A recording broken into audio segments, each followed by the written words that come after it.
Hello नमस्कार साथियों, कैसे हो आप सब लोग। मैं आशा करता हूँ काफ़ी बेहतरीन होंगे आप सब लोग। मेरा नाम है हरिओम सिंह और बहुत बहुत स्वागत है आप सभी लोगों का हरिओम एजुकेशन यूट्यूब चैनल पर। आज मैं वर्क पावर एंड एनर्जी का लेक्चर नंबर 2 लेकर आया हूँ। आज हम लोग एनर्जी के बारे में बातचीत करेंगे। पिछले लेक्चर में मैं आपको वर्क के बारे में समझाया था और भी उससे रिलेटेड कुछ क्वेश्चन करवाया था। ठीक है, मैं आशा करता हूं कि आप उस लेक्चर को रिवाइज करके आए होंगे। एक डाउट एक बच्चा कमेंट बॉक्स में पूछा था, उसको भी हम लोग आगे डिस्कस कर लेंगे। चलिए इस लेक्चर को शुरू करते हैं। अगर आप इस लेक्चर के नोट्स डाउनलोड करना चाहते हैं तो लिंक डिस्क्रिप्शन बॉक्स और कमेंट बॉक्स दोनों में पिन किया हुआ रहेगा। ठीक है, वहां से जाकर आप डाउनलोड कर लीजिएगा। चलिए शुरू करते हैं इस लेक्चर को।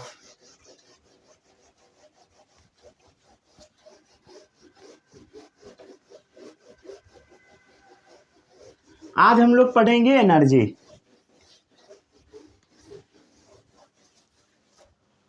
एनर्जी का एकदम बेसिक से लेके और एडवांस लेवल तक हम लोग जाएंगे। ठीक है, काइनेटिक एनर्जी के बारे में मेनली आज मैं आपको पढ़ाऊंगा। ठीक है, और काइनेटिक एनर्जी से रिलेटेड बहुत सारा क्वेश्चन करवाऊंगा। ठीक है, कम से कम 8-10 करवाऊंगा। ठीक है, चलिए शुरू करते हैं इस लेक्चर को। सबसे पहले आप लोग हेडिंग लगाइए एनर्जी। एनर्जी मतलब समझते हो, एनर्जी एनर्जी शक्ति। ठीक है, वही है एनर्जी, समझ गए। एनर्जी क्या है? It is the ability to do work. ठीक है, कोई भी काम करने का जो एबिलिटी होता है उसी को हम एनर्जी बोल देते हैं। It is the ability to do work. ठीक है, कोई भी वर्क करने का जो एबिलिटी होता है उसी को एनर्जी बोला जाता है। यही आपके बुक्स में भी डेफिनेशन मिल जाएगा, चाहे आप कोई भी बुक पढ़ेंगे तब। ठीक है, एनर्जी हम लोग के लिए बहुत ज़्यादा जरूरी है, समझ गए। It is always essential for performing any work. ठीक है, कोई भी काम करने के लिए हम लोग को एनर्जी का जरूरत पड़ता है। It is always essential. ठीक है, it is always essential for performing any work. कोई भी, चाहे आप काम कर रहे हो, पढ़ाई कर रहे हो, ठीक है, खेल रहे हो, सो रहे हो, हर चीज में एनर्जी लगेगा ही लगेगा। समझ गया? क्लियर है? ठीक है, समझ गया। अब जो जो चीज मैं बताता हूं वो थोड़ा कंसेप्चुअल चीज रहेगा, उसको ध्यान से देखिएगा। ये सब बेसिक बात है जो कि बुक्स में लिखा होता है। ठीक है, ठीक है। अगर मान लेते हैं कि कोई भी ऑब्जेक्ट है, कोई भी ऑब्जेक्ट है, समझ गया, कोई भी ऑब्जेक्ट, जैसे हम लोग ऑब्जेक्ट है, अगर हम लोग काम करेंगे, ठीक है, वर्क करेंगे, तब क्या होगा? हम लोग अपना एनर्जी को लूज करेंगे। लॉसेस एनर्जी, हम लोग अपना एनर्जी को क्या करेंगे? लॉस करेंगे, लूज करेंगे एनर्जी को। समझ गए? ठीक है, एनर्जी को हम लोग लूज करेंगे। ठीक है, और अब हम लोग का जो एनर्जी है वो क्या होगा? दूसरे चीज में ट्रांसफर हो जाता है। इसके बारे में भी आपको मैं 2 लेक्चर बाद पढ़ाऊंगा। ठीक है, एनर्जी कैसे एक से दूसरे फॉर्म में कन्वर्ट हो जाता है। तो हम लोग ऑब्जेक्ट है, हम लोग काम कर रहे हैं तो अपना एनर्जी को लॉस करा रहे हैं। ठीक है, और जिस चीज पर हम लोग काम करेंगे उसमें एनर्जी ट्रांसफर कर देंगे। Object on which work is done gains energy. ठीक है, objects on which work is done gains energy. इसका मतलब थोड़ा समझने का कोशिश कीजिए। ठीक है, object on which work is done gains energy. इसका मैं एक एग्जाम्पल देता हूं, उससे आप समझने का कोशिश कीजिएगा। ठीक है, एग्जाम्पल क्या लोगे? मान लो एक बॉलर है, ठीक है, एकदम फास्ट बॉल लेके आया, ठीक है, और बॉलिंग कराया। क्या होगा बता? बॉल जाएगा और बॉल जाके क्या चीज पे लगेगा? विकेट पे लगेगा। अगर अच्छा से बॉलिंग कराएगा तो ठीक है, विकेट पे जाके लगेगा। उसके बाद क्या होगा? बॉल जाएगा और जाके विकेट पे लगेगा। विकेट एक्चुअल में रुका हुआ था, स्टेशनरी था, और बॉल के पास एनर्जी था, समझ गया, जो कि आदमी अपना एनर्जी बॉल को ट्रांसफर किया। हम लोग के पास जो एनर्जी है वो क्या किया? हम लोग बॉल के अंदर ट्रांसफर कर दिए। बॉल क्या किया? अपना एनर्जी विकेट को ट्रांसफर किया और विकेट उड़ गया। समझ गया? जैसे ऐसे हम लोग बॉलिंग कराए, ठीक है, बहुत ज़्यादा कर भी नहीं सकता, लाइट सब लगा हुआ है, सब टूट जाएगा। ठीक है, जैसे हम लोग बॉलिंग कराए तो उसमें क्या होगा बता? अपना एनर्जी बॉल में ट्रांसफर किए, बॉल गया एनर्जी के साथ विकेट पे लगा, विकेट स्टेशनरी है, उसको एनर्जी दिया, विकेट उड़ गया ध्यान से। समझ गया? ठीक है, तो एग्जाम्पल समझ में आया। When a fast moving cricket ball hits a stationary wicket, when a fast moving balls hits a stationary, stationary मतलब होता है रुका हुआ, किताब का दुकान नहीं, ठीक है, स्टेशनरी विकेट, तब क्या होगा, विकेट क्या होगा, उड़ जाएगा। The wicket is thrown away, the wicket is thrown away. कुछ और एग्जाम्पल भी आप लिख सकते हैं, ठीक है, जो आपके मन में आता है वो भी लिख सकते हैं, समझ गए। जैसे मान ले नेल है, नेल, नेल मतलब समझते हो ना, वो जिसको क्या बोलते हैं, कील बोलते हैं, ठीक है, कील जो कि लकड़ी में ठोका जाता है, समझ गए। तो हम लोग अपना एनर्जी हैमर को ट्रांसफर किए, हैमर क्या किया, अपना एनर्जी लगाया, कांटी को हम लोग स्टेशनरी करके रखे हुए थे, कांटी चला गया अंदर में, समझ गया, लकड़ी के अंदर, क्लियर, समझ गया। तो hammer fall on a nail placed on a piece of wood, it drives the nail into the wood, समझ गए। Hammer fall on a nail, पहला एग्जाम्पल हो गया। दूसरा है hammer falls on a nail, ठीक है, एक नेल है, नेल मतलब होता है वही कील, ठीक है, कील के ऊपर हम लोग हैमर को क्या किए, फॉल कराए। Placed on a piece of wood, जो कि, अरे भाई देखना, placed on a piece of wood, जो कि लकड़ी के पीस पे रखा हुआ है। जैसे मान ले ये लकड़ी का पीस है, ये है कील है, समझ गया, ऊपर से हैमर से हम लोग मारे, अंदर घुस जाएगा। Hammer fall on a nail placed on a piece of wood, clear है। It drives the nail into the wood, ठीक है, it drives the nail into the wood, समझ गया, लकड़ी के अंदर वो कांटी चला जाएगा हैमर की वजह से, क्लियर है, समझ गया। इसमें किसी को कोई भी डाउट नहीं होगा, ठीक है, समझ गया, क्लियर है। और भी कुछ कुछ हम लोग छोटा मोटा इससे रिलेटेड बातचीत कर लेते हैं, ठीक है, एक सेकेंड बस वेट कीजिए, सही है। कहाँ थे हम लोग, यहाँ पर थे, ठीक है, स्टैंड थोड़ा गड़बड़ हो गया है, ऐसा ना हो कि टूट टाट के गिर जाए कोई ठीक नहीं है, चलिए, हाँ बाद में ठीक करूँगा, पहले वीडियो शूट कर लेते हैं तब, ठीक है। कहाँ थे हम लोग, object on which work is done gains energy, इसका मतलब समझ गया ना, ठीक है, ऑब्जेक्ट जो वर्क करेगा वो अपना एनर्जी लूज करेगा। जैसे हम लोग वर्क किए, बॉल को फेंके, अपना एनर्जी लूज कर दिए। Object on which work is done, ball के ऊपर वर्क हुआ, बॉल अपना एनर्जी गेन किया, फिर बॉल क्या करेगा, आगे जाके अपना एनर्जी लूज करेगा, और बॉल किसको एनर्जी ट्रांसफर कर देगा, विकेट को, हालांकि पूरा एनर्जी नहीं करेगा, समझ गया, लेकिन करेगा, समझ गया। तो एन ये समझ गया ना, N object having energy can exert a force on another object, ठीक है, an object having energy can exert a force on another object, समझ गया, क्लियर है, इसमें किसी को कोई भी डाउट नहीं होगा। N object having energy can exert a force on another object, ठीक है, बॉल के पास एनर्जी है, वो विकेट पे जाके फोर्स एक्सर्ट कर सकता है। An object having energy can exert a force on another object, clear है, समझ गए, मतलब energy transfer from one object to another, साफ साफ शब्दों में बोले तो, ठीक है, energy can be transferred from one object to the another, समझ गया, ठीक है, इसको जल्दी से नोट डाउन कर लीजिए, ठीक है, ये सब नोट्स में आपको मिल जाएगा, ये टोटल चीज नोट्स में लिखा हुआ है, ठीक है, लाइन बाय लाइन मिल जाएगा। अगर आप नोट्स बनाना चाहते हैं तब अच्छी बात है, अगर नहीं बनाते फिर भी कोई बात नहीं है, ठीक है, लेकिन बनाइएगा, वो ज़्यादा सही रहेगा।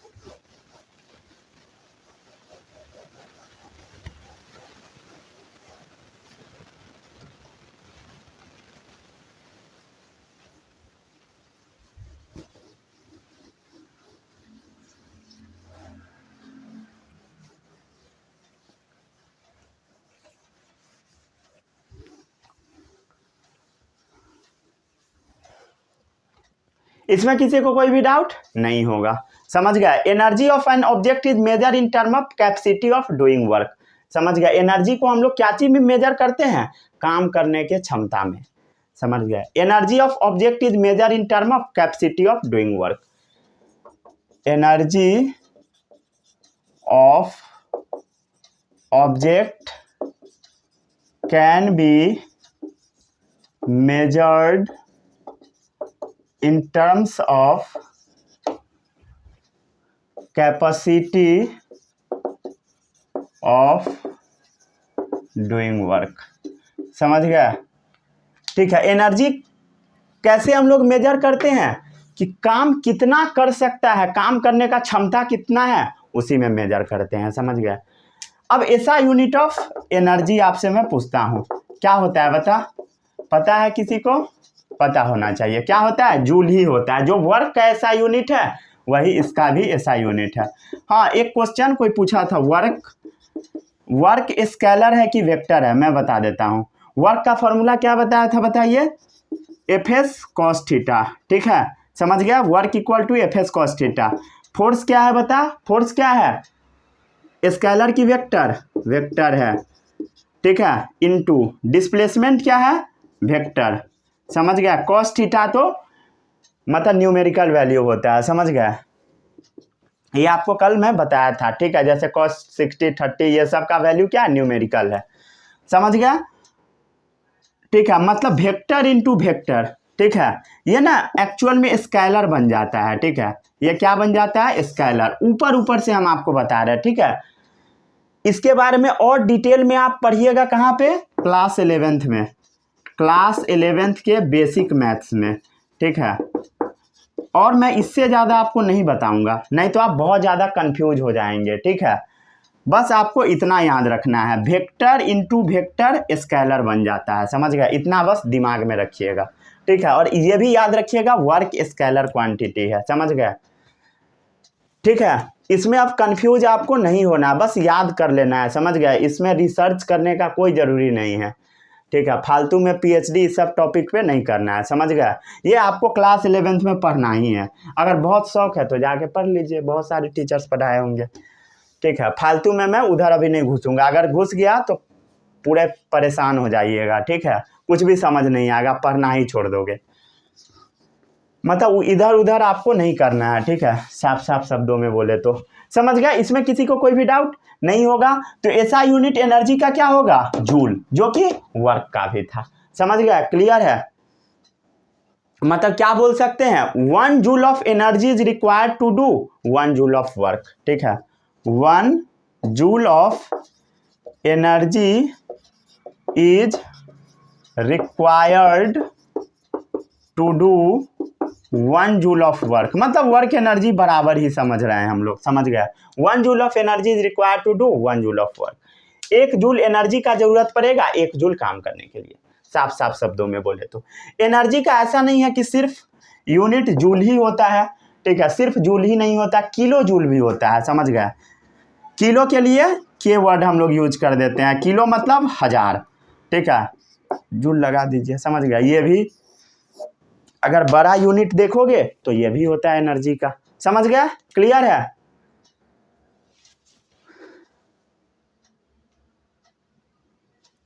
समझ गए। और भी कुछ कुछ स्कूल वाले बुक्स में ये भी दिया होता है, sun is the biggest source of natural energy, ठीक है,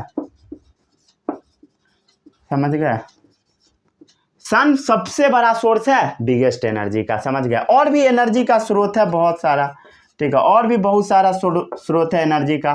जैसे समुद्र में जो टाइड्स आता है, ठीक है, टाइड से भी एनर्जी जनरेट होता है, ठीक है। इंटीरियर ऑफ अर्थ से भी एनर्जी जनरेट हो सकता है, इंटीरियर ऑफ अर्थ से भी एनर्जी जनरेट होता है, ठीक है। न्यूक्लियाई ऑफ एटम से भी एनर्जी जनरेट हो सकता है। न्यूक्लियाई ऑफ एटम मतलब समझते हो ना, ये एटम है, इसके अंदर जो न्यूक्लियस है, समझ गया, ये क्या है, न्यूक्लियस है, इससे भी एनर्जी जनरेट हो सकता है।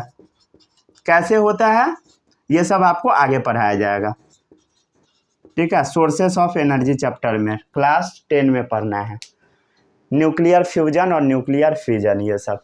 ठीक है, चलिए इसको जल्दी से नोट डाउन कर लीजिए। कर लिए? अब हम लोग आगे बढ़ते हैं।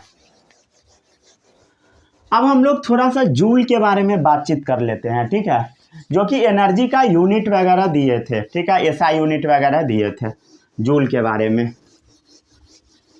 अरे 1 मिनट रुक जा, चेक कर लेता हूँ सही से रिकॉर्डिंग हो रहा है कि नहीं। सही तो लग रहा है, गड़बड़ होने का भी बहुत चांस रहता है, कुछ भी हो जाता है।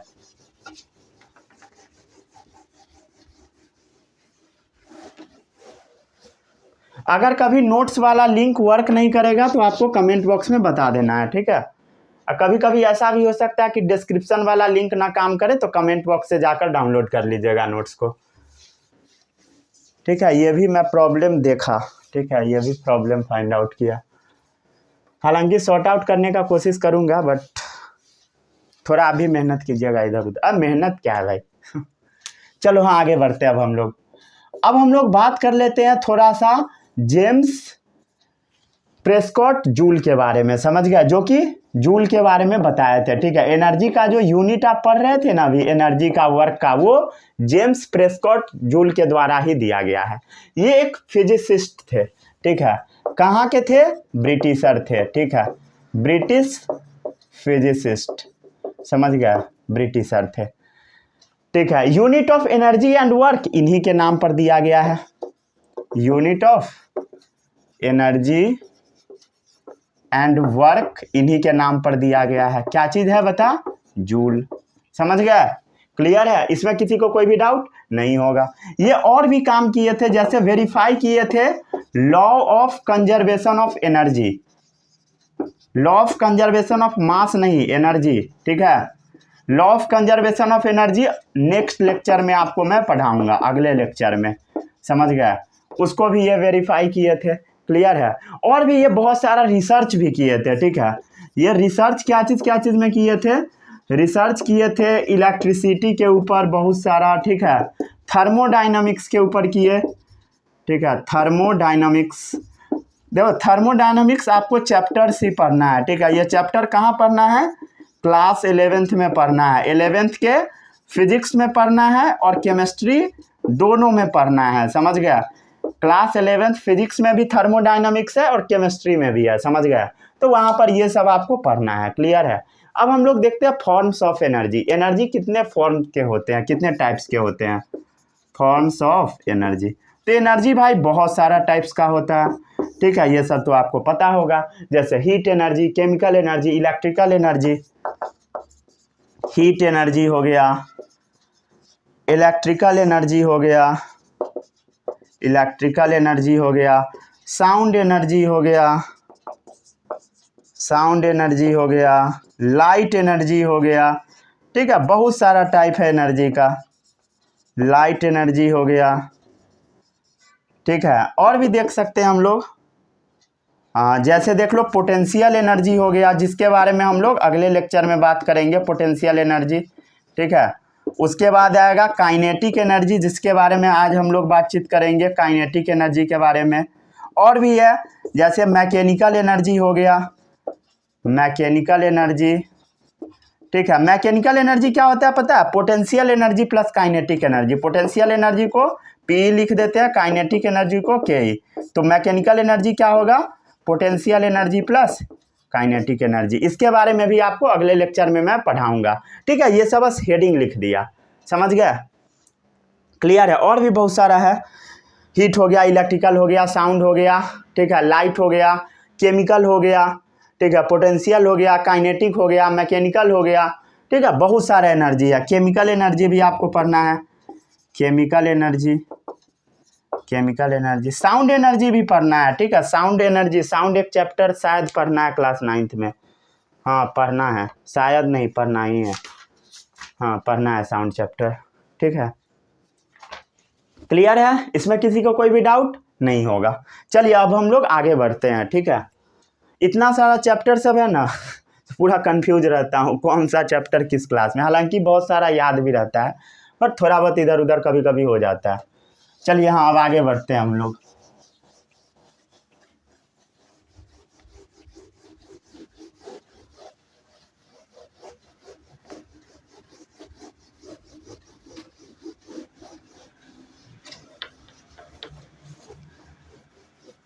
अब है आपका क्या चीज़, काइनेटिक एनर्जी के बारे में आज पढ़ना। ठीक है, आज काइनेटिक एनर्जी के बारे में ही मैं आपको पढ़ाऊंगा। ठीक है, काइनेटिक एनर्जी वाला थोड़ा लंबा टॉपिक होगा, बट पढ़ते हैं, मज़ा आएगा।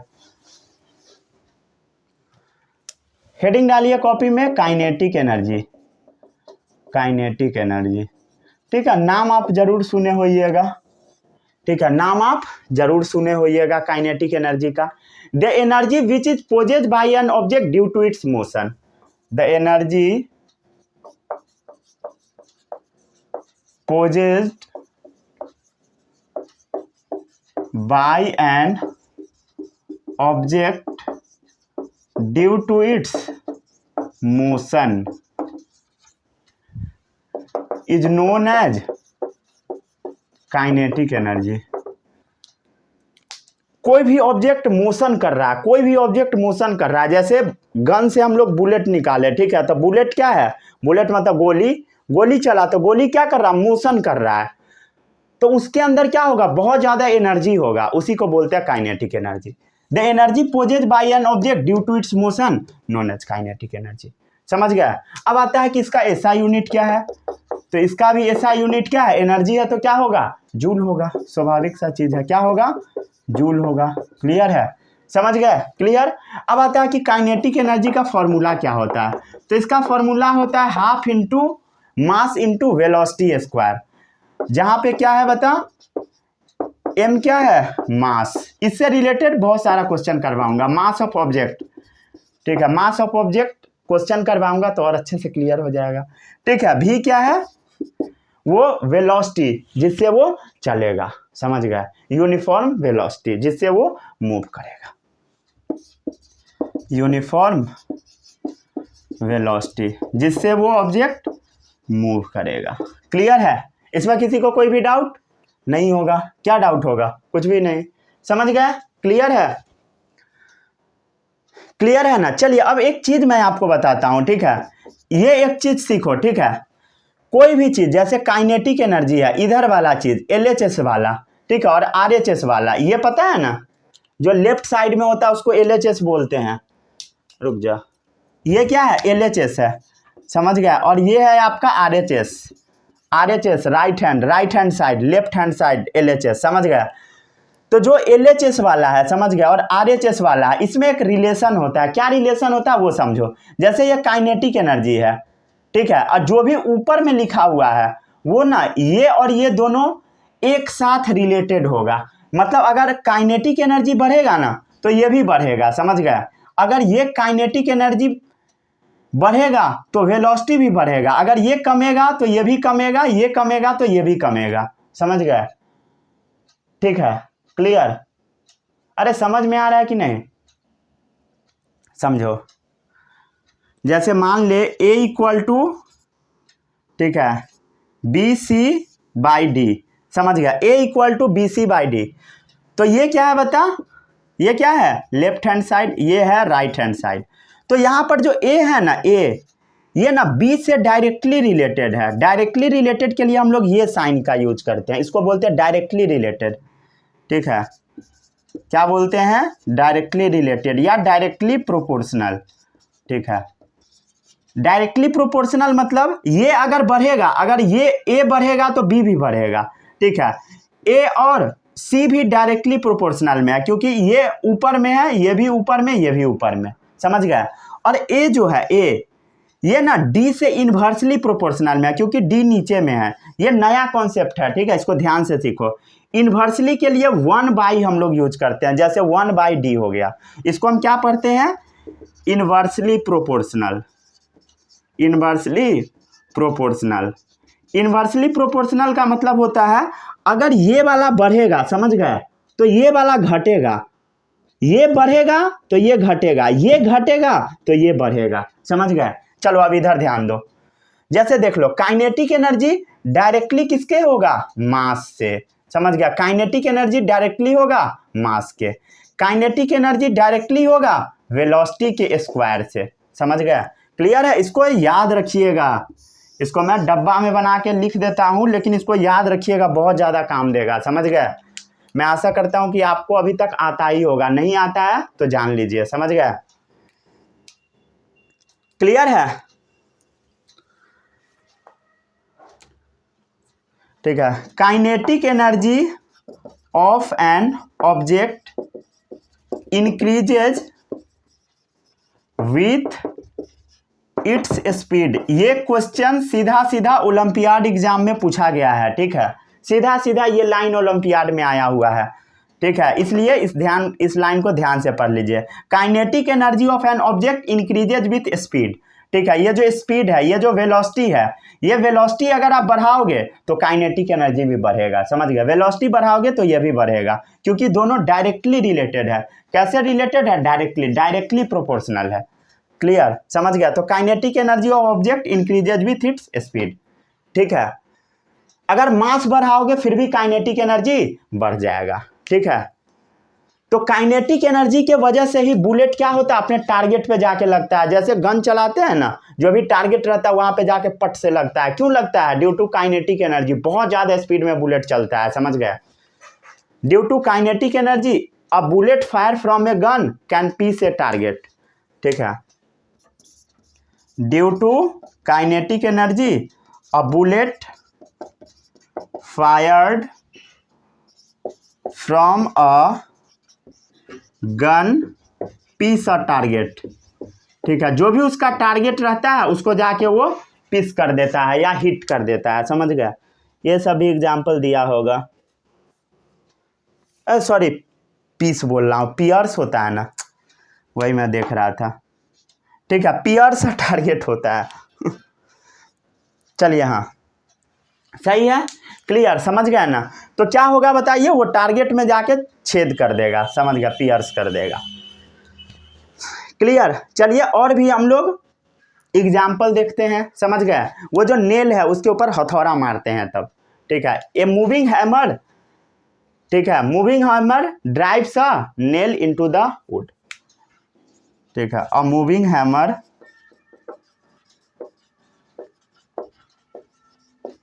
Drives a nail into the would. Clear है? यही दो एग्जाम्पल दिया होगा बुक में। ठीक है, क्यों होता है पता लग गया? Due to kinetic energy. बहुत इजी है। क्यों होता है? Due to kinetic energy. ठीक है, हथौड़ा मोशन में आया, टक। क्लियर? इसको जल्दी से नोट डाउन कीजिए।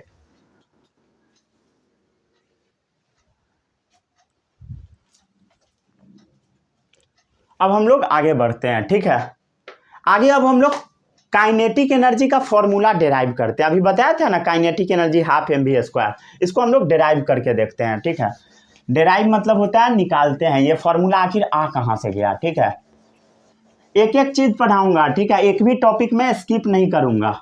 आपको चिंता करने का कोई भी जरूरत नहीं है। एक एक टॉपिक पढ़ा दूंगा, जो भी आपके स्कूल एग्जाम में आएगा। ठीक है, ओलंपियाड के लिए बस आप क्वेश्चन प्रैक्टिस कर लेना, और कुछ भी नहीं।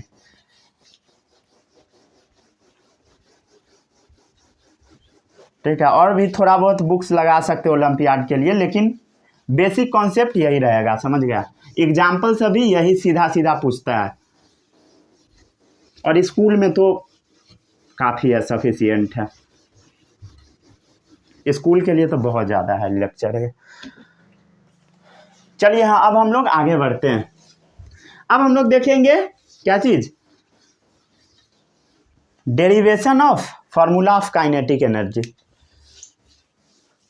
ठीक है, चलो, हाँ कैलकुलेशन ऑफ काइनेटिक एनर्जी। ठीक है, काइनेटिक एनर्जी का हम लोग फॉर्मूला कैलकुलेट करना सीखते हैं, डिराइव करना सीखते हैं। समझ गया? ठीक है, इसके लिए सबसे पहले आपको क्या करना है, एक ग्राउंड बना लेना है। इसके ऊपर m मास का ऑब्जेक्ट रखा हुआ है। कितना मास का? m मास का ऑब्जेक्ट रखा हुआ है। ठीक है, मान लेते हैं कि ये ऑब्जेक्ट रेस्ट में है। ठीक है, रेस्ट ही में मान लेते हैं, नहीं तो मान ले कुछ वेलोसिटी से ये मूव कर रहा है। मान लेते हैं u वेलोसिटी से मूव कर रहा है। ठीक है, हालांकि रेस्ट ही में होता है। समझ गया? लेकिन फिर भी मान लेते हैं कि u वेलोसिटी से ये मूव कर रहा है। क्लियर है? ठीक है, और इसके ऊपर हम लोग क्या किए, F फोर्स लगा दिए। ठीक है, F फोर्स लगाए, फोर्स लगा के धक्का मार दिए। अब ये हुआ कि ये ऑब्जेक्ट यहाँ पर आ गया। ठीक है, और इसका फाइनल वेलोसिटी v है। क्या है, यहाँ u था, यहाँ v हो गया, और ये ऑब्जेक्ट यहाँ से यहाँ तक s दूरी तक डिस्प्लेस हुआ, समझ गया। तो वर्क का फॉर्मूला सभी लोगों को पता है, क्या होता है, वर्क बराबर फोर्स इनटू डिस्प्लेसमेंट, ठीक है। या सिंपली आप बोलेंगे क्या चीज, वर्क बराबर एफ एस कॉस थीटा, समझ गया। एफ एस कॉस कितना डिग्री यहाँ पर बताया, 0 डिग्री एंगल है, 0 degree, clear. F S cos 0 क्या होता है 1, तो कॉस क्या हो गया, वर्क डन का formula work equal to force into displacement. इसमें किसी को कोई भी डाउट नहीं होगा। और आप इक्वेशन ऑफ मोशन में ये वाला बात जरूर पढ़े होइएगा, V square minus you square equal to 2as, ठीक है। v क्या होता है, फाइनल वेलोसिटी, अलग लिख देता हूँ, ठीक है। v क्या है, यहाँ पर लिखा हुआ है final velocity of this object. u क्या है, initial velocity, initial velocity, clear है। a क्या है, एक्सीलरेशन, ठीक है, समझ गए। s क्या है, डिस्प्लेसमेंट, ठीक है, समझ गया ना। इसमें किसी को कोई भी डाउट नहीं होगा, ठीक है। इस फॉर्मूला से क्या आप s निकाल सकते हैं, डिस्प्लेसमेंट निकाल सकते हैं, हाँ भाई क्यों नहीं निकाल सकते हैं, निकाल सकते हैं। डिस्प्लेसमेंट क्या होगा, s बराबर क्या होगा, v square minus you square upon 2a। समझ में आया कैसे लिखा, अरे भाई बस इसी को सॉल्व कर दिया, ठीक है, क्लियर है। और ये तो सबको पता है फोर्स का फॉर्मूला, फोर्स बराबर क्या होता है, मास इनटू एक्सीलरेशन, ये अलग पॉइंट, ये अलग पॉइंट, समझ गए, ठीक है। अब जो मैं बोलता हूं उसको बस लगा लीजिए, आपका ये इक्वेशन मिल जाएगा। वर्क डन क्या होता है, फोर्स इनटू डिस्प्लेसमेंट। फोर्स का फॉर्मूला बताइए, मास इनटू एक्सीलरेशन। डिस्प्लेसमेंट का फॉर्मूला बताइए क्या निकला है, v square minus you square upon 2a। देखो a से a कैंसिल हो गया, ठीक है, और यहाँ पर क्या आ गया, m/2 v square minus you square, समझ गए, ठीक है। और इसको हम क्या लिख सकते हैं, वर्क डन को क्या लिख सकते हैं, हाफ m लिख सकते हैं, m वही तो है, हाफ m ही तो है, m/2, ठीक है। और इसको क्या लिखेंगे, v square minus you square, यही है वर्क डन का ओरिजिनल फॉर्मूला, ठीक है। इसको ये भी बोला जाता है वर्क एनर्जी थ्योरम, क्या बोला जाता है, वर्क एनर्जी थ्योरम। फिर आप बोलेंगे सर वर्क डन का तो ये वाला फॉर्मूला हम लोग पढ़े थे अभी, ठीक है, क्या पढ़े थे, काइनेटिक एनर्जी का फॉर्मूला हाफ mv स्क्वायर, अभी तक तो आया नहीं। देख भाई देख, मैं आपको क्या बताया था कि जनरली क्या होता है कि ऑब्जेक्ट रुका हुआ होता है, समझ गया। इनिशियल वेलोसिटी ऑब्जेक्ट का 0 होता है, u बराबर 0 होता है, ऑब्जेक्ट रुका हुआ होता है। फिर भी हम एक जनरल केस मान के बनाए हैं, समझ गया। अब इसका एक यूनिक सा केस हम लोग देख लेते हैं, ठीक है। कहाँ पर लिखूं, ये सब नोट पहले कर लीजिए, ठीक है। नोट कर लिए तो हम लोग आगे बढ़ते हैं, ठीक है। आगे बढ़ के अब क्या लिखते हैं वो समझिए। अब यूनिक सा केस है, यूनिक केस क्या है उसको समझिए। यूनिक केस क्या है वो समझ, इनिशियल वेलोसिटी को हम लोग 0 मान लेते हैं, ठीक है। If initial velocity equal to 0, object रुका हुआ है, क्लियर है। तो वर्क डन का फॉर्मूला यहां से देख के बताइए क्या होगा, half m v square minus you square के जगह पे क्या हो जाएगा 0 का स्क्वायर, इसको हम क्या लिखेंगे, हाफ mv स्क्वायर, क्लियर है। तो वर्क डन का फॉर्मूला क्या आ गया, हाफ mv स्क्वायर। किसी को इसमें कोई भी डाउट नहीं होगा, क्लियर है। वर्क डन ही तो काइनेटिक एनर्जी होता है भाई, वर्क डन, ठीक है। वर्क डन बराबर क्या होगा, वर्क और एनर्जी से सेम ही होता है, समझ गए। वर्क डन क्या हो गया, kinetic energy half mv square. चलो डेराइव हो गया, ये स्कूल एग्जाम में आएगा तो एक बार में आपको डेराइव कर लेना है, ठीक है, गलती नहीं होना चाहिए। चलिए अब इससे रिलेटेड कुछ कुछ सवाल मैं आपको देता हूँ जिसको सॉल्व करके दिखाइए, ठीक है। बुक से मैं कुछ क्वेश्चन लिख देता हूँ और उसको अभी जल्दी से बना के दिखा दीजिए, ठीक है। और बहुत इजी क्वेश्चन रहेगा, ऐसा नहीं है कि बहुत भारी भारी रहेगा, ठीक है, हल्का फुल्का ट्रिकी रहेगा, तो उसको जल्दी जल्दी सॉल्व कर लेना है, ठीक है। चलिए अब मैं देता हूँ, उसको जल्दी जल्दी सॉल्व कीजिए, ठीक है। चलिए अब सबसे पहला सवाल है आपका, क्या है सवाल वो मैं लिखता हूँ बोर्ड पे, ठीक है, लिखते हैं, ठीक है। ये सवाल है आपका, if a body of mass 5 kg is moving along a straight line, ठीक है। ए body of mass 5 kg is moving along a straight line with velocity of 10 meter per second and acceleration 20 meter per second square. Find its kinetic energy after 10 second.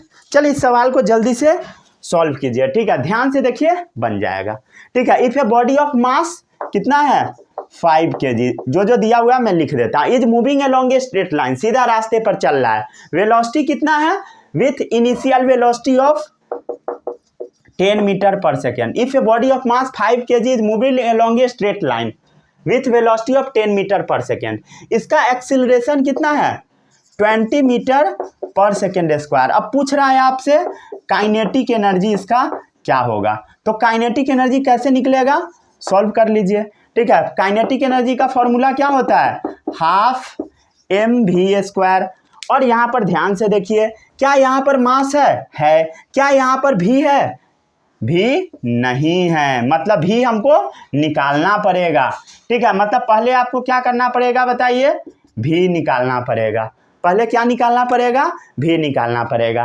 क्या भी निकालने का कुछ formula है, of course है, ठीक है। इसके हेल्प से भी कैसे निकलता है बता, u + at, भी इक्वल टू क्या होता है u + at। देखिए तो टाइम भी दे रखा है, देखिए टाइम भी दे रखा है, टाइम कितना है 10 सेकेंड, ठीक है, टाइम भी दे रखा है 10 सेकेंड, इजिली निकल जाएगा, ठीक है। तो भी बराबर क्या होगा u + at, u है 10, a कितना है 20, t है 10, ठीक है, 10 + 200 कितना आ गया 210, ठीक है। तो v बराबर कितना आ गया 210 मीटर पर सेकेंड।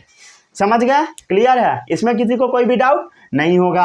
अब काइनेटिक एनर्जी आराम से निकल जाएगा, क्या होगा half into mv², half into mass, velocity कितना आ गया फाइनल वेलोसिटी 210 का स्क्वायर, ठीक है। इसको सॉल्व कर लीजिए, मास कितना है बता 5 kg, ठीक है, 5 इंटू 210 इंटू 210, इसको कट करोगे कितना आएगा 105, ये सबको मल्टीप्लाई कर दीजिए, आंसर आएगा 110 250, ठीक है, याद करके भी आया था 110 250, ठीक है, ठीक है। इसको मल्टीप्लाई कर लीजिएगा, आंसर आ जाएगा, समझ गए। अब हम लोग अगले क्वेश्चन पे चलते हैं, ठीक है। चलिए सारा क्वेश्चन आपको खुद से ही ट्राई करना है, खुद से ट्राई करोगे तो मज़ा आएगा, ठीक है। अगर देख लोगे छाप लोगे तो मज़ा नहीं आएगा, समझ गए ना, खुद से ट्राई कीजिए, ठीक है। जितना प्रैक्टिस करोगे उतना अच्छा रहेगा, ठीक है, और क्वेश्चन सब आपसे बनेगा। चलिए अब अगला क्वेश्चन क्या है वो हम लोग देखते हैं। अगला क्वेश्चन है बुलेट वाला, ठीक है। अ बुलेट ऑफ, वो बुलेट नहीं बाइक वाला नहीं, समझ गया। A bullet of mass 8 gram is fired from gun with a velocity of 80 metre per second, calculate its kinetic energy. बहुत इजी है, एक लाइन का सवाल है, चलिए जल्दी बनाइए। काइनेटिक एनर्जी का क्या फॉर्मूला होता है, काइनेटिक एनर्जी जो निकालना है उसको पहले लिख दीजिए, ठीक है, जो पहले निकालना उसको लिख दीजिए, हाफ। क्या मास दे रखा है, हाँ दे रखा है, मास क्या चीज़ में है, ग्राम में है, मास क्या है 8 ग्राम, पहले ग्राम को केजी में कन्वर्ट कीजिए, क्या होगा 1 से 1000 से हम लोग डिवाइड कर देंगे, केजी में आ गया, मतलब 8/1000 केजी, समझ गया, इंटू वेलोसिटी स्क्वायर, वेलोसिटी कितना दे रखा है 80 मीटर पर सेकेंड, मतलब 80 का स्क्वायर, समझ गया, हाफ इंटू 8/1000 1000 इंटू 80 इसको सॉल्व कर लीजिए। 2 0 से 2 0 कैंसिल, 4, ठीक है। और इसको सॉल्व कर लीजिए, आ जाएगा जो आएगा आंसर, ठीक है। समझ गया, इसको सॉल्व कर लीजिए 25.6 आ जाएगा, ठीक है। इसको सॉल्व कर लीजिए। फिर हम लोग अब अगले क्वेश्चन पे चलते हैं। कितने ऐसे लोग हैं जिससे सवाल बन गया था? जिससे बन गया था बहुत अच्छी बात है, नहीं बना था समझ लीजिए, ठीक है। चलिए अब हम लोग आते हैं अगले सवाल पे, ठीक है। अगला सवाल भी इंपॉर्टेंट है। चलिए अगला सवाल भी इंपॉर्टेंट है, बहुत सारा क्वेश्चन अभी हम लोग करेंगे, ठीक है। सवाल है a van of mass 2000 kg is travelling, ये सवाल सभी लोगों को खुद से बनाना है, at 10 metre per second, calculate its kinetic energy if its speed increases to 20 meter per second by how much time, नहीं, how much amount does its kinetic energy increases। चलिए इस सवाल को पहले पढ़िए, सवाल को पढ़िए। A van of mass 2000 kg is travelling at speed of 10 metre per second, ठीक है। वेलोसिटी क्या दे रखा है बताइए? 10 metre per second. Calculates its kinetic energy, तो काइनेटिक एनर्जी निकाल लीजिएगा। क्या होगा kinetic energy? Half into mv², ठीक है। हाफ इंटू मास कितना है 2000 इंटू 10 इंटू 10, ठीक है। इसको सॉल्व कर लीजिए, कितना आएगा 1000, 3 4 5 0, समझ गया, इतना जूल आ गया। इसको हम लोग किलो जूल में भी कन्वर्ट कर सकते हैं, कैसे? 1000 से डिवाइड करके, 1000 से डिवाइड करेंगे 3 0 उड़ जाएगा। अरे भाई देखना, 1000 से डिवाइड करेंगे तो ये किलो जूल में गया, 3 0 से 3 0 खत्म, 100 किलो जूल आ गया। अब पढ़ो सवाल। कैलकुलेट्स इट्स काइनेटिक एनर्जी, निकल गया। If its speed increases to 20 metre per second. अब ये जो मास 2000 kg का जो वैन है, समझ गया, इसका स्पीड इंक्रीज होकर कितना हो चुका है 20 मीटर पर सेकेंड, समझ गया। अब पूछ रहा है कि इसका काइनेटिक एनर्जी कितना बढ़ गया, काइनेटिक एनर्जी कितना बढ़ गया। तो इसका काइनेटिक एनर्जी निकालिए, उसमें से इसका घटा दीजिए। चलिए इसका हम लोग काइनेटिक एनर्जी निकालते, क्या होगा kinetic energy? Half into mv², half into mass कितना है 2000 इंटू वेलोसिटी कितना है 20 का स्क्वायर, मतलब इतना, समझ गया। कितना बार में गया? 1000 बार में, ठीक है। इतना जूल आ गया, मतलब 40 किलो जूल आ गया। क्लियर है? 400 किलो जूल, समझ गया। मतलब काइनेटिक एनर्जी 1 इतना आया, काइनेटिक एनर्जी 2 इतना आया। इसका नेमिंग कर दीजिए, इसको 1 बोल दीजिए, इसको 2 बोल दीजिए, समझ गया। ये काइनेटिक एनर्जी 1 है, ये काइनेटिक एनर्जी 2 है। मान लेते हैं इसको वेलोसिटी 1, इसको वेलोसिटी 2, इसको वेलोसिटी 2 बोल दीजिए, इसका वेलोसिटी 1 बोल दीजिए। नेमिंग बस कर दिए, ठीक है, नेमिंग कर दिए ताकि सवाल में कंफ्यूजन ना हो। पूछ क्या रहा है? Calculates its kinetic energy if it speed increases to 20 metre per second by how much amount that is kinetic energy increases. कितना काइनेटिक एनर्जी इंक्रीज हुआ बताइए? फाइनल माइनस इनिशियल, ठीक है। तो बताइए क्या होगा? Kinetic energy 2 minus kinetic energy 1, मतलब 400 kilo joule minus 100 kilo joule, कितना आ गया 300 किलो जूल। क्लियर? समझ गए? यही है ना सवाल? हाँ सही है।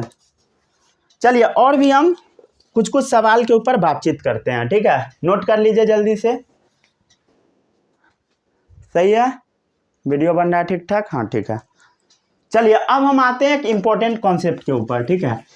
कॉन्सेप्ट नहीं, इसको भी सवाल फॉर्म में ही हम लोग करते हैं, ठीक है। बुक में कॉन्सेप्ट फॉर्म में लिखा होता है, लेकिन उससे मतलब नहीं है आपको। सवाल फॉर्म में कीजिएगा तब ज़्यादा अच्छा से समझ में आएगा, ठीक है। बुक्स में सीधा लिख दिया होता है, लेकिन हम लोग उसको क्वेश्चन फॉर्म में करेंगे।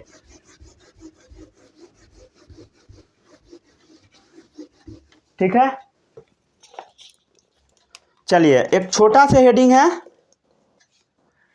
सम इंपॉर्टेंट रिजल्ट्स कैन बी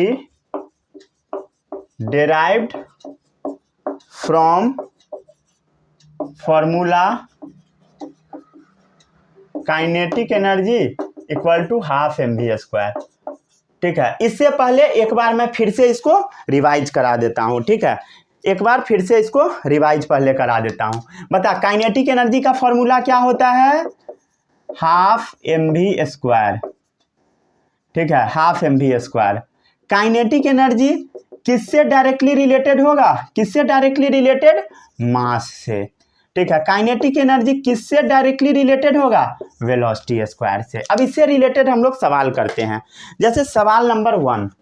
ठीक है, सवाल नंबर 1 क्या है वो देखिए, if the mass of an object is doubled, object is doubled, its kinetic energy gets blanks. ठीक है, सवाल क्या कह रहा है इसको समझो। If the mass of an object is double, अगर ऑब्जेक्ट का मास हम लोग डबल कर देते हैं तो काइनेटिक एनर्जी में क्या फर्क देखने को मिलेगा? सॉल्व करते हैं, बना के देखो, बना के देखो। ठीक है, बना लिए। अब देख, काइनेटिक एनर्जी और मास कैसे रिलेटेड है? डायरेक्टली। अब देख, if the mass of an object is doubled, मतलब मास पहले m था तो इसको 2m कर दिए, मतलब जो नया काइनेटिक एनर्जी आया, मान लेते हैं काइनेटिक एनर्जी डैश, इसको बोल दिया काइनेटिक एनर्जी डैश। वो क्या है? If the mass of object is doubled, mass को डबल किए तो काइनेटिक एनर्जी ये आ जाएगा, काइनेटिक एनर्जी मान लेते हैं डैश आ गया, तो इसका काइनेटिक एनर्जी क्या होगा बता? Kinetic energy dash 2। m किससे डायरेक्टली रिलेटेड है? काइनेटिक एनर्जी से। मतलब जो नया काइनेटिक एनर्जी आया वो पुराने वाले काइनेटिक एनर्जी से 2 टाइम्स है। तो if the mass of object is double, it's kinetic energy get doubled. Clear? सवाल बन गया। ठीक है, यही तो बुक में लिखा होता है। चलिए अगला सवाल देखिए, इफ द, ये खुद ही बनाना है। ठीक है, mass of an object is half, its kinetic energy gets. ठीक है, ये आपको बना के दिखाना है। ठीक है, चलिए इसको सॉल्व कीजिए, बना के देखिए, बन जाएगा। काइनेटिक एनर्जी और मास डायरेक्टली रिलेटेड है। If the mass of object is half, मतलब काइनेटिक एनर्जी डैश क्या होगा? मास को हम लोग हाफ कर दिए, मतलब m/2, then its kinetic energy become, तो क्या होगा बता? काइनेटिक एनर्जी डैश, m के जगह पे हम लोग काइनेटिक एनर्जी लिख सकते हैं। ठीक है, ये तो नया वाला जो काइनेटिक एनर्जी है, इस काइनेटिक एनर्जी का क्या है? अरे नया वाला जो काइनेटिक एनर्जी है, नया वाला काइनेटिक एनर्जी, ये पुराने वाले काइनेटिक एनर्जी को आधा कर दोगे तब आएगा। तो इट्स काइनेटिक एनर्जी गेट्स क्या चीज? हाफ। ठीक है, काइनेटिक एनर्जी आधा हो गया, ऑफ कोर्स आधा हो गया। क्लियर है? मतलब पुराना वाला जो काइनेटिक एनर्जी है उसका आधा कर दोगे तो नया वाला आ जाएगा। क्लियर? और भी देखिए, चलिए और भी सवाल देखते हैं हम लोग।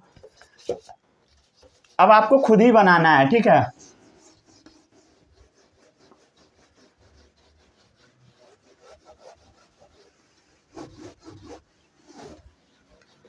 आपको खुद ही सॉल्व करना है। ठीक है, चलिए अब अगला सवाल है,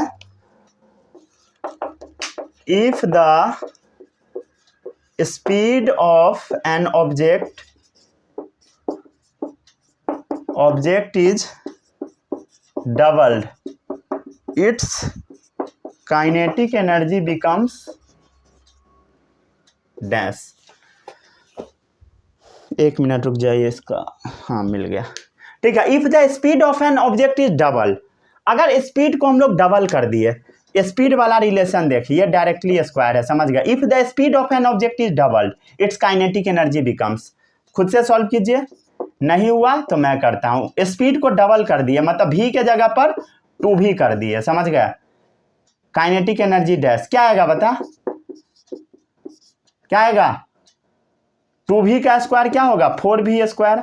गलत आया था ना? उतना नहीं आया रहा होगा, ठीक है आंसर। काइनेटिक एनर्जी डैश क्या आएगा 4 into v square. V square के जगह पर हम लोग काइनेटिक एनर्जी लिख सकते हैं। तो नया वाला जो काइनेटिक एनर्जी है इससे 4 टाइम्स है, समझ गया। If the speed of object is double it's kinetic energy become 4 times. Clear है, समझ गया। इसको नोट जल्दी कीजिए। फिर अगला क्वेश्चन देता हूं।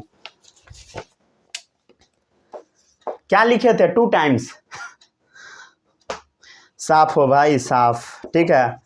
If the speed of an object is half its kinetic energy becomes, ठीक है। ये भी सवाल अच्छा है, ठीक है, सवाल अच्छा है। काइनेटिक एनर्जी क्या है बता, डायरेक्टली या वी स्क्वायर से। If the speed of an object is half, ठीक है। काइनेटिक एनर्जी डैश क्या होगा, स्पीड को हम लोग हाफ कर दिए, मतलब v/2। It's kinetic energy becomes, तो बता क्या होगा, v² अपॉन 4। क्लियर है। v² के जगह क्या डाल दे, काइनेटिक एनर्जी बाई 4। कितना हो गया, 1/4 आ गया। समझ गया। इसका आंसर क्या है, it becomes, kinetic energy becomes 1/4। ठीक है, क्लियर है। यही सब सवाल है, और भी कुछ है। चलिए एक और पॉइंट दे रखा है बुक में, ठीक है, वो मैं बता देता हूं।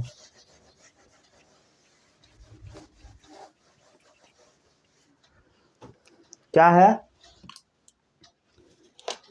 ये देख, हेवी ऑब्जेक्ट उसी से रिलेटेड है। Heavy objects moving with high speed have more kinetic energy than lighter object with less kinetic energy। यही है ना, heavy object moving high speed have more kinetic energy than a small object moving with less speed। heavy object moving with high speed have more, क्या लिखे हुए है book में, book वाला language ही बताता हूं।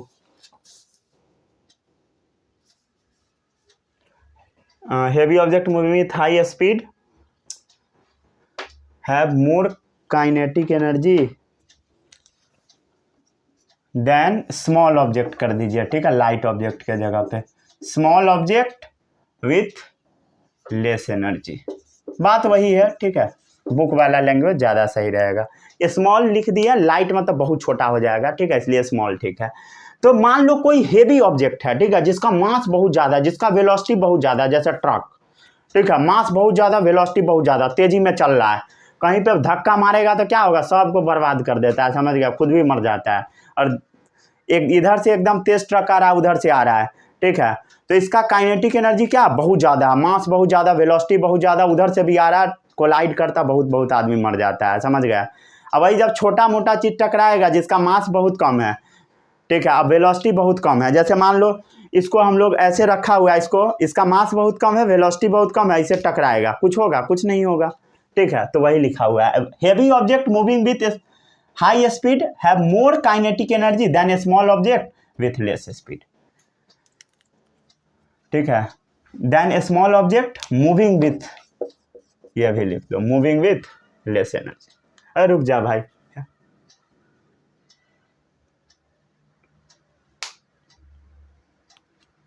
सीधे मूविंग को हटाना है, सही है, ठीक है।